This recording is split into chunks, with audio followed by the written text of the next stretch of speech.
You're listening to Soap Dirt, the latest in television entertainment news. Hey, Young and the Restless fans. Well, we have got spoilers for next week for Chance and Nick, who may be conspiring in a way that some will love and others may hate. Meanwhile, Jordan is caught creeping, but is it game over? It's Belinda from Soap Dirt, and we've got some good stuff for the week of December 2nd through the 6th to share in advance of our full weekly spoilers video coming later this week. But before we dive in, please click subscribe if you are not following us already. And if you're listening to this on Thursday, I hope you're having a happy Thanksgiving.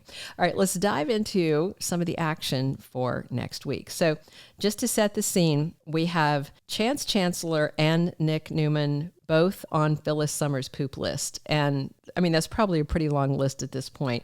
We all know Red can hold a grudge. She is angry that Chance took everything at face value against Daniel, like that clearly planted evidence, and ignored things like, I don't know, his public alibi, the fact that he had no motive, the fact that Sharon was the last person to see Heather alive, lied to the police, and then later came up with that, the whole thing with Heather's phone going missing and pinging off other, just there was so much. Plus, I mean, who hides bloody murder cleanup rags in their living room cabinet and then invites the cops in to search without a warrant? Daniel is not that dumb, but Chance seems to be. Remember, Phyllis already accused Chance of bias where Sharon is concerned.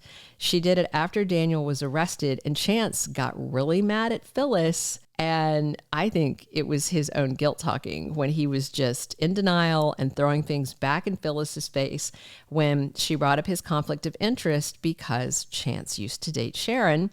And now, as far as most everyone in Genoa City is concerned, Sharon is confirmed as a killer. Now, the viewers know, not true. Most of the crimes she did were not done by her. A couple of them were. But Chance may be willing to dig a little deeper where Sharon's concerned because he is biased, it looks like to me.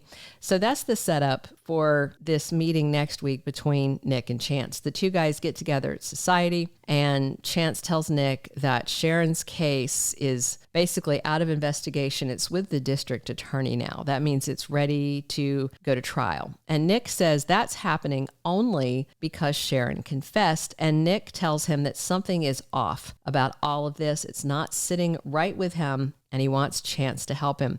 And this is why Nick is on Phyllis's poop list, because he, from the get-go, didn't believe that Sharon could do it, but he wasn't defending Daniel that actively. And, plus, as we know, Phyllis is being Phyllis. So will Chance, who ignored so many things while investigating Daniel and who refused to even consider Phyllis's theory that Sharon might have done this after the public attacks on Daniel and his family and lying about, seeing Heather that night and then coming clean to it later, will Chance, after all this, go investigate something after it's already gone to the DA? I mean, I'm very pro Sharon, and I hate that this has been done to her, but man, Chance is like the worst cop, and yet apparently the only cop in town. So I do suspect he's probably going to help Nick, which is good for Sharon, but does confirm Phyllis's worst suspicions about his bias. And I will be floored if it's Chance that figures out that other people are behind this, namely Jordan and Ian, because I don't think Chance can find his butt with both hands in a map at this point.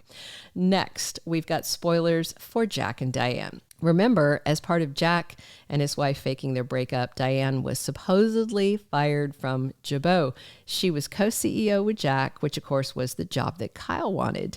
And Diane wanted Jack to offer the job back to Kyle, but Jack wasn't sure about it. He wanted to really make sure that Kyle had learned a lesson about family loyalty and how bad Victor was before he rehired him, because not only was Kyle undermining Diane at work, but then he stole a Jabot product, which that was a huge betrayal. No matter how mad you are at your parents, corporate espionage is next level, right? Especially to hand it over to the man who hates your dad most in the world. Super sketchy.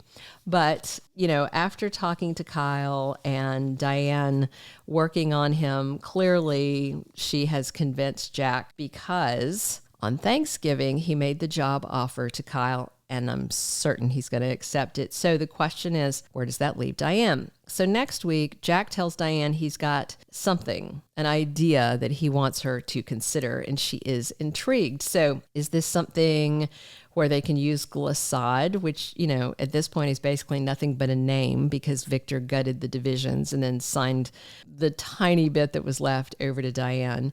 Jack seems to have something in mind to get back at Victor. So maybe he has an idea of how Diane could use glissade to get some payback, or maybe Jack's going to offer something mundane, like her working with him and Kyle at Jabot, maybe as COO.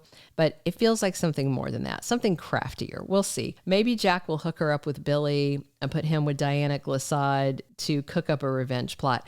I could totally get behind Phyllis and Diane putting their differences aside and working with Billy to take down Victor, the enemy of my enemy and all that. So we'll see what Jack suggests next week. And now last, let's talk about Jordan Howard. So she's been at the Skeevy No-Tell Motel with Ian Ward while they're plotting their vendettas. Jordan's out of prison under this scheme where another inmate is serving time under her name, so she can't afford to be seen, or anybody who knows her might call the cops. And if they run her prints, she'll go back to prison.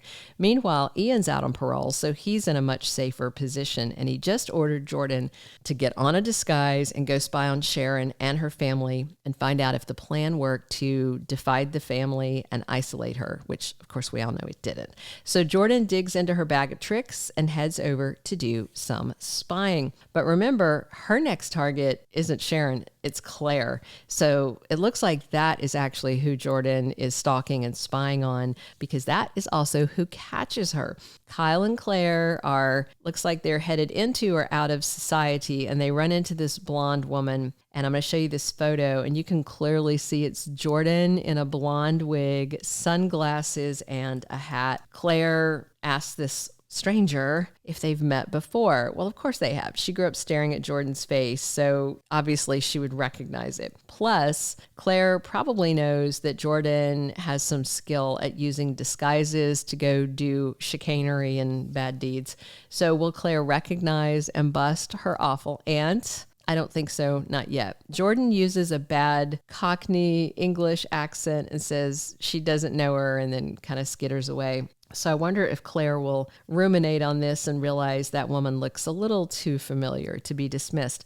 I do think Jordan will get away with it for now because she's not on anyone's radar. The Newmans all think she's tucked away in prison, and even if Claire is suspicious and calls the prison, she'll be told that her Aunt Jordan is there serving her time because of this arrangement that Ian made with this other prisoner to serve time in Jordan's name. So looks like while this blonde woman might be busted acting weird, they're not going to realize Jordan's back in Genoa City until it's far too late. Thank you for being a loyal listener. Follow us wherever you get your podcast, because you don't want to miss the next episode. Soap Dirt is on all the major podcast platforms, including Apple Podcast, Spotify, iHeartRadio, and more.